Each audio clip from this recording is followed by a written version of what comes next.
झालेल्या या माळेगाव भूमीमध्ये 2025 ची ही यात्रा, आज यात्रेचा 8वा दिवस आपण पाहतो। ही जरी यात्रा जिल्हा परिषद नांदेड, पंचायत समिती लोहा आणि ग्रामपंचायत कार्यालय माळेगाव जरी भरवत असेल, पण याचं सगळं निवेदन किंवा यात्रा कशी भरली आणि कुठपर्यंत महाराष्ट्राच्या नाही देशाच्या कानाकोपऱ्यात न्यायचं काम जर कोण असेल तर ते चौथा स्तंभ आहे तो वर्तमानपत्र, टीव्ही चॅनल तुमच्या माध्यमातून।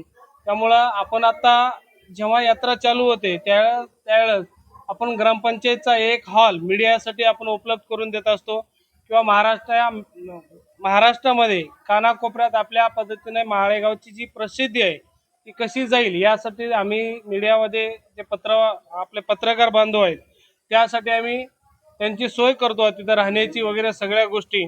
आणि तिथून या माळेगावमध्ये ज्या घडणाऱ्या गोष्टी आहेत किंवा ज्या संस्कृती आहे 400 वर्षापूर्वीची ती कानाकोपऱ्यात जाण्यासाठी आपल्याला पत्रकार बांधव मदत करतात। त्यामुळे खरंच आपल्याला या पत्रकार बांधवाचं खरंच मी या 8व्या दिवशी आभार मानतो, कारण महाराष्ट्रात सर्वात मोठी यात्रा दक्षिण भारतात यावर्षी काटेकोरपणे नियोजन झालं याची बातमी, यात्रा चांगल्या पद्धतीने झाली याची बातमी।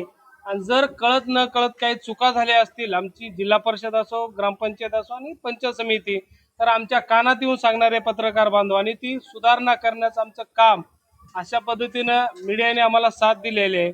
त्यामुळे सगळ्यांचेच खूप खूप आभारी आहे। सरपंच या प्रतिनिधी नात्यानं सगळ्यांचे मी आभारी मानतो।